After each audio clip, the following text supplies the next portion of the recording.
Genesis chapter 36. Now, this is the genealogy of Esau, who is Edom. Esau took his wives from the daughters of Canaan: Ada the daughter of Elon the Hittite, Aholibama the daughter of Anna, the daughter of Zibeon the Hivite, and Basmat, Ishmael's daughter, sister of Nebaioth. Now Ada bore Eliphaz to Esau, and Basmat bore Reuel, and Aholibama bore Jehush, Jalam, and Korah. These were the sons of Esau who were born to him in the land of Canaan. Then Esau took his wives, his sons, his daughters, and all the persons of his household, his cattle, and all his animals, and all his goods which he had gained in the land of Canaan, and went to a country away from the presence of his brother Jacob. For their possessions were too great for them to dwell together, and the land where they were strangers could not support them because of their livestock. So Esau dwelt in Mount Seir. Esau is Edom, and this is the genealogy of Esau the father of the Edomite in Mount Seir. These were the names of Esau's sons: Eliphaz, the son of Ada, the wife of Esau, and Reuel, the son of Basmat, the wife of Esau. And the son of Eliphaz were Teman, Omar, Zepho, Gatam, and Kenaz. Now Timnah was the concubine of Eliphaz, Esau's sons, and she bore Amalek to Eliphaz. These were the sons of Ada, Esau's wives. These were the sons of Reuel: Nahat, Zerah, Shammah, and Mizah. These were the sons of Basmat, Esau's wife. These were the sons of Aholibama, Esau's wife, the daughter of Anna, the daughter of Zibeon. And she bore to Esau Jehush, Jalam, and Korah. These were the chief of the sons of Esau. The sons of Eliphaz, the firstborn of Esau, were chief Teman, chief Omar, chief Zepho, chief Kenaz, chief Korah, chief Gatam, and chief Amalek.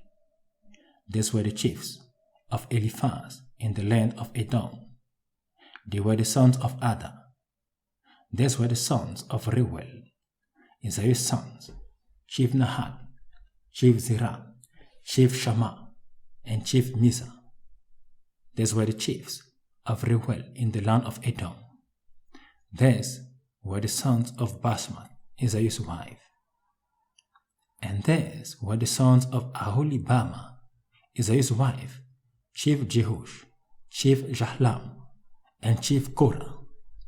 These were the chief who descend from Aholibama, Esau's wife, the daughter of Anna.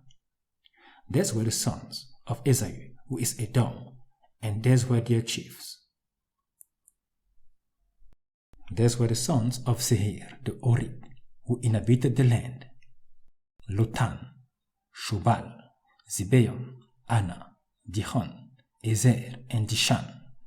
These were the chiefs of the Horite, the sons of Seir, in the land of Edom. And the sons of Lotan were Hori and Eman.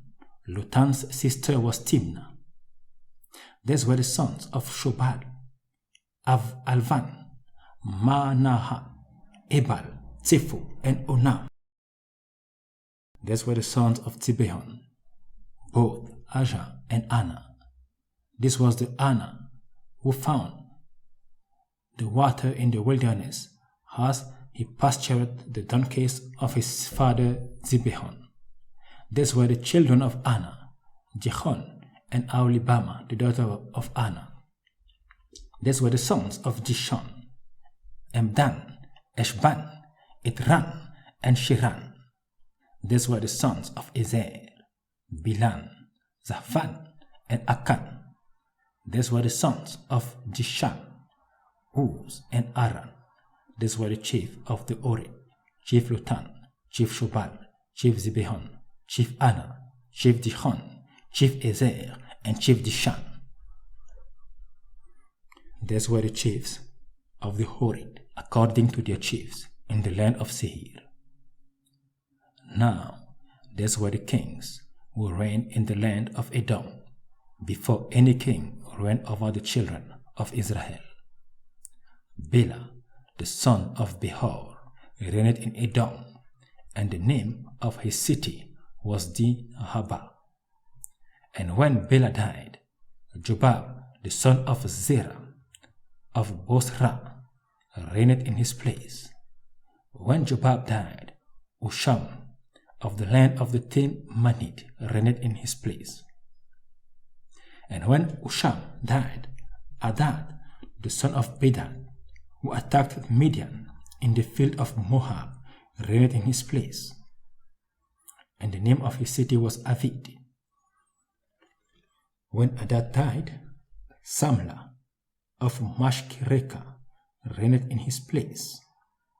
And when Samlah died, Saul of Rehoboth by the river reigned in his place. When Saul died, Baal-Anan, the son of Ashbor, reigned in his place. And when Baal-Anan, the son of Ashbor, died, Adar reigned in his place, and the name of his city was Pul. His wife's name was Mehetabel, the daughter of Matred, the daughter of Mezabhab. And these were the names of the chief of Israel according to their families and their places, by their names: Chief Timnah, Chief Avla, Chief Jeten, Chief Aholibama, Chief Elam, Chief Pinon, Chief Kenaz, Chief Tinman, Chief Mibzar, Chief Magdiel, and Chief Iram. These were the chiefs of Edom, according to their dwelling places in the land of their possession. Esau was the father of the Edomite.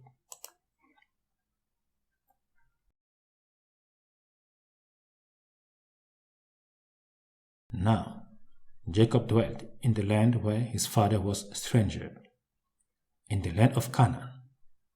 This is the story of Jacob. Joseph, being 17 years old, was feeding the flock with his brothers, and the lad was with the sons of Bela and the sons of Zilpah, his father's wives, and Joseph brought a bad report of them to his father. Now Israel loved Joseph more than all his children, because he was the son of his old age. Also he made him a tunic of many colors. But when his brothers saw that their father loved him more than all his brothers, they hated him and could not speak peaceably to him. Now Joseph had a dream, and he told it to his brothers, and they hated him even more. So he said to them, "Please hear this dream which I have dreamed. There we were, binding sheaves in the field. Then behold, my sheaf arose and also stood upright. And indeed your sheaves stood all around and bowed down to my sheaf." And his brother said to him, "Shall you indeed reign over us? Or shall you indeed have dominion over us?" So they hated him even more for his dreams and for his words. Then he dreamed still another dream, and told it to his brothers, and said, "Look, I have dreamed another dream, and this time the sun, the moon, and the 11 stars bowed down to me." So he told it to his father and his brothers, and his father rebuked him and said to him, "What is this dream that you have dreamed? Shall your mother and I and your brothers indeed come to bow down to the earth before you?" And his brothers envied him, but his father kept the matter in mind. Then his brothers went to feed their father's flock in Shechem, And Israel said to Joseph, "Are not your brothers feeding the flock in Shechem? Come, I will send you to them." So he said to him, "Here I am." Then he said to him, "Please go and see if it is well with your brothers and well with the flocks, and bring back word to me." So he sent him out of the valley of Hebron, and he went to Shechem. Now a certain man found him, and there he was wandering in the field. And the man asked him, saying, "What are you seeking?" So he said, "I am seeking my brothers. Please tell me where they are feeding their flocks." And the man said, "They have departed from here, for I heard them say, 'Let us go to Dothan.'" So Joseph went after his brothers and found them in Dothan. Now, when they saw him afar off, even before he came near them, they conspired against him to kill him. Then they said to one another, "Look, this dreamer is coming. Come therefore, let us now kill him and cast him into some pit, and we shall say, 'Some wild beast hath devoured him.' We shall see what will become of his dreams." But Reuben heard it, and he delivered him out of their hands and said, "Let us not kill him." And Reuben said to them, "Shed no blood, but cast him into this pit, which is in the wilderness, and do not lay a hand on him, that he might deliver him out of their hands and bring him back to his father."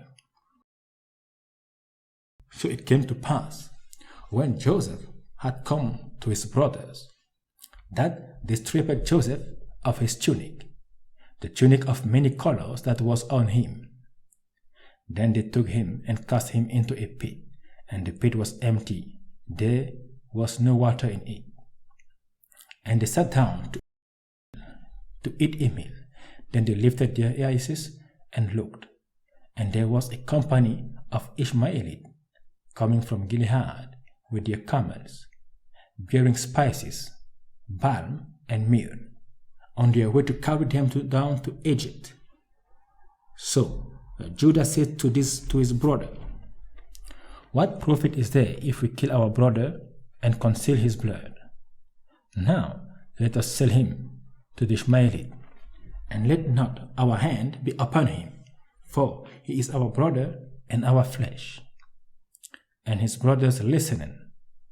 Then Midianite traders passed by, so the brothers pulled Joseph up and lifted him out of the pit, and sold him to the Ishmaelites for 20 shekels of silver. And they took Joseph to Egypt. Then Reuben returned to the pit, and indeed Joseph was not in the pit. And he tore his clothes, and he returned to his brothers and said, "The lad is no more, and I, where shall I go?" So they took Joseph's tunic, killed a kid of the goats, and dipped the tunic in the blood. Then they sent the tunic of many colors, and they brought it to their father and said, "We have found this. Do you know whether it is your son's tunic or not?" And he recognized it and said, "It is my son's tunic, and a wild beast has devoured him. Without doubt, Joseph is torn to pieces." Then Jacob tore his clothes, put sackcloth on his waist, and mourned for his sons many days. And all his sons and all his daughters arose to comfort him, but he refused to be comforted. And he said, "For I shall go down into the grave to my son in mourning." Thus his father wept for him. Now the Midianites had sold him in Egypt to Potiphar, an officer of Pharaoh and a captain of the guard.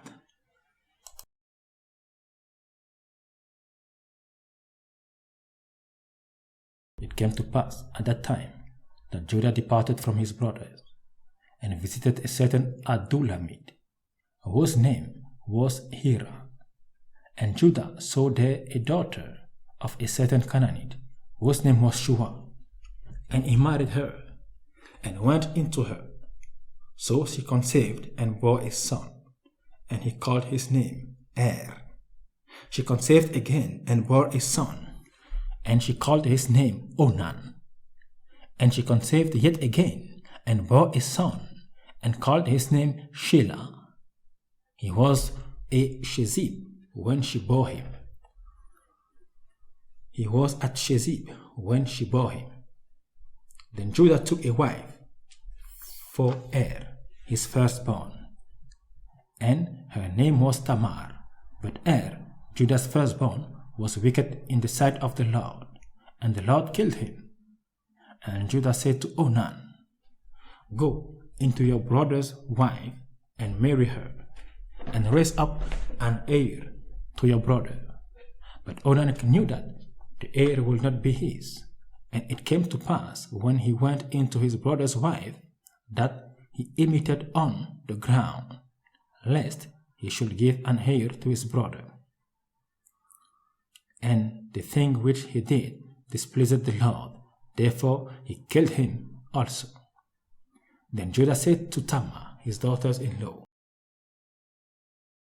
Remain a widow in your father's house till my son Shelah is grown. For he said, Lest he also die like his brothers. And Tamar went and dwelt in her father's house. Now, in the process of time, the daughter of Shua, Judah's wife, died, and Judah was comforted, and went up to his sheep shearers at Timnah, he and his friend Ira the Adullamite.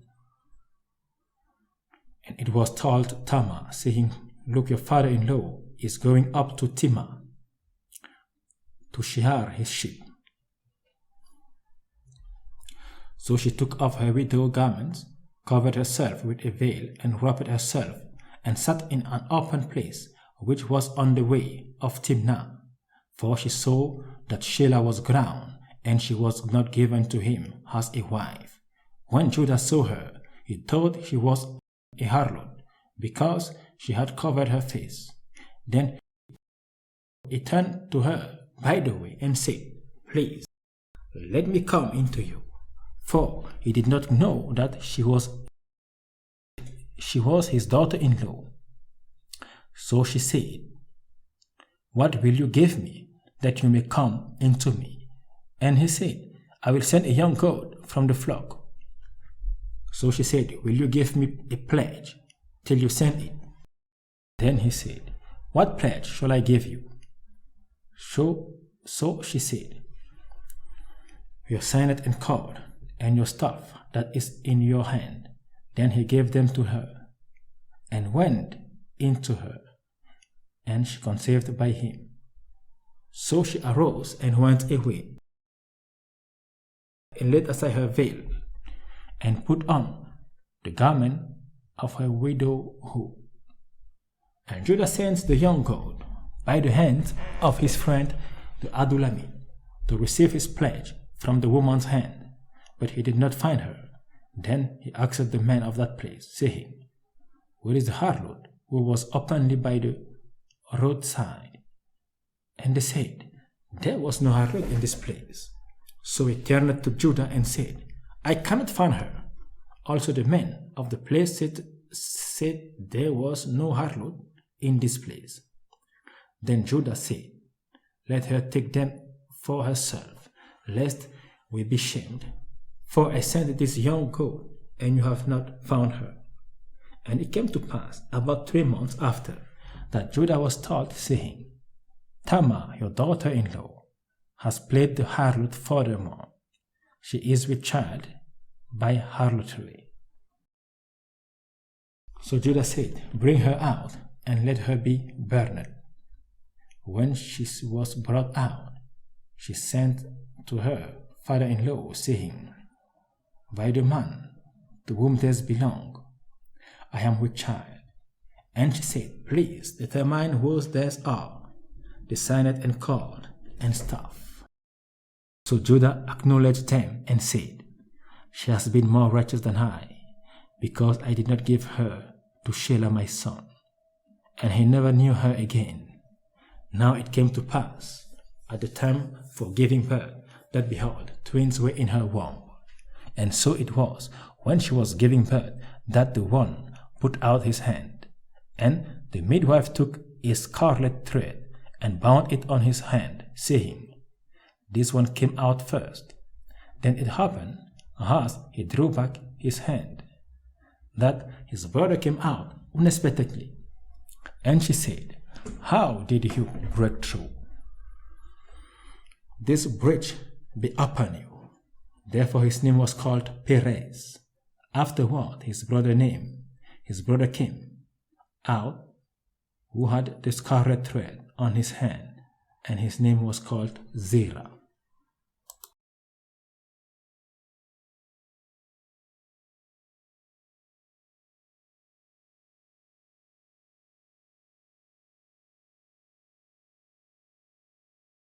Now Joseph had been taken down to Egypt, and Potiphar, an officer of Pharaoh, captain of the guard, and an Egyptian, bought him for the Ishmaelite who had taken him down there.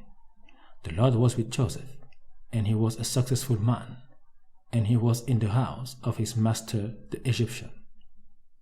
And his master saw that the Lord was with him, and that the Lord made all he did to prosper in his hand. So Joseph found favor in his sight, and served him. Then he made him overseer of his house, and all that he had he put under his authority. So it was from the time that he had made him overseer of his house, and all that he had, that the Lord blessed the Egyptian's house for Joseph's sake. And the blessing of the Lord was on all that he had in the house and in the field. Thus he left all that he had in Joseph's hand, and he did not know what he had except for the bread which he ate.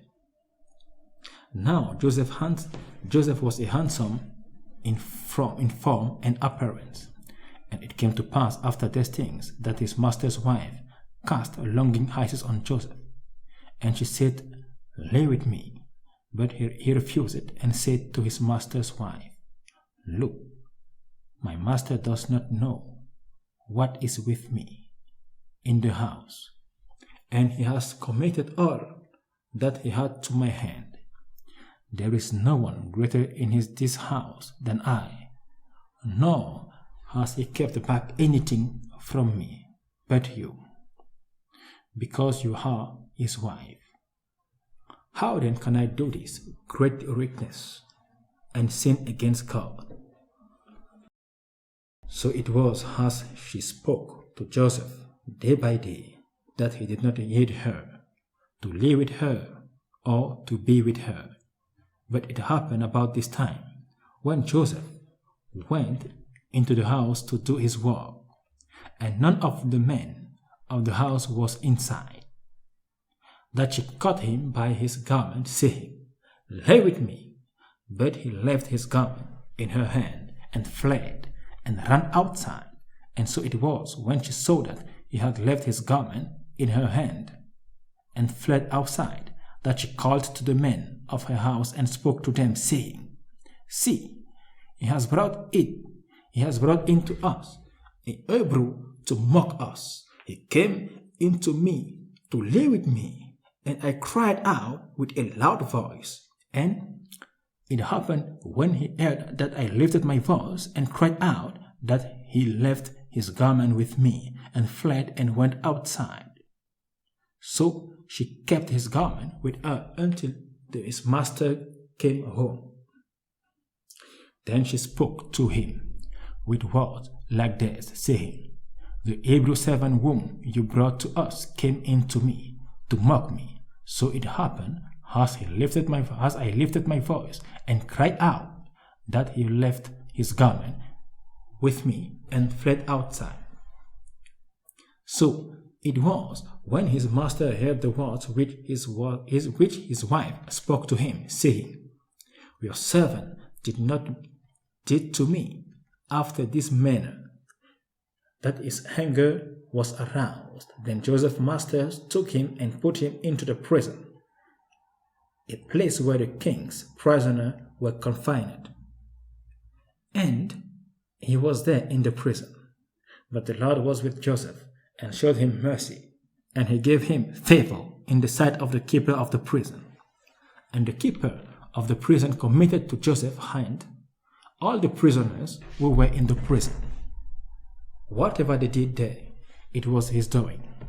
The keeper of the prison did not look into anything that was under Joseph's authority, because the Lord was with him, and whatever he did, the Lord made it prosper.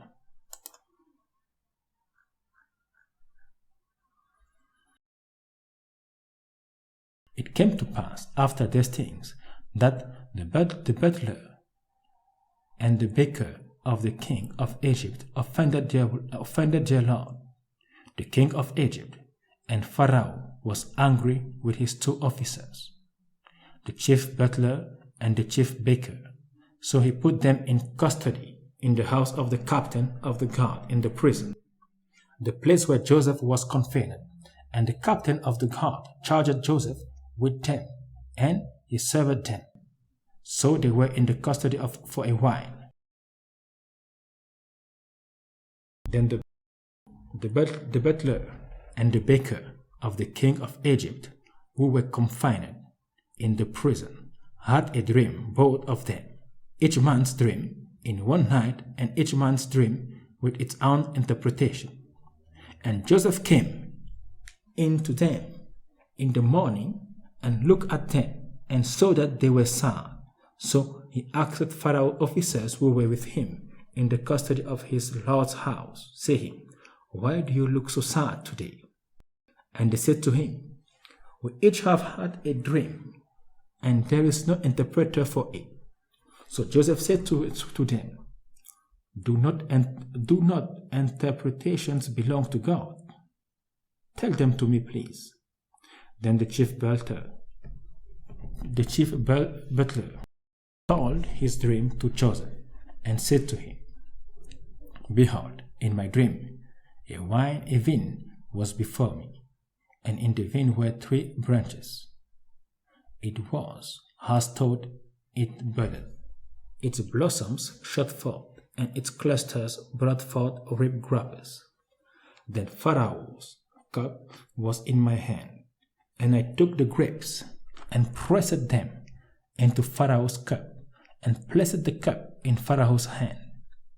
And Joseph said to him, "This is the interpretation of it. The 3 branches are 3 days. Now, within 3 days, Pharaoh will lift up your head and restore you to your place, and you will put Pharaoh's cup in his hand according to the former manner when you were his butler. But remember me when it is well with you, and please show kindness to me. Make mention of me to Pharaoh and get me out of his house. For indeed I was stolen away from the land of the Hebrews. And also I have done nothing here that they should put me into the dungeon." When the chief baker saw that the interpretation was good, he said to Joseph, "I also was in my dream, and there were 3 white baskets on my head. In the uppermost basket were all kinds of baked goods for Pharaoh, and the birds ate them out of the basket on my head." So Joseph answered and said, "This is the interpretation of it. The 3 baskets are 3 days. Within 3 days, Pharaoh will lift off your head from you and hang you on a tree, and the birds will eat your flesh from you." Now it came to pass on the 3rd day, which was Pharaoh's birthday, that he made a feast for all his servants, and he lifted up the head of the chief butler and of the chief baker among his servants. Then he restored the chief butler to his butlership again, and placed the cup in Pharaoh's hand. But he hanged the chief baker, and as Joseph had interpreted to them. Yet the chief butler did not remember Joseph, but forgot him. Amen.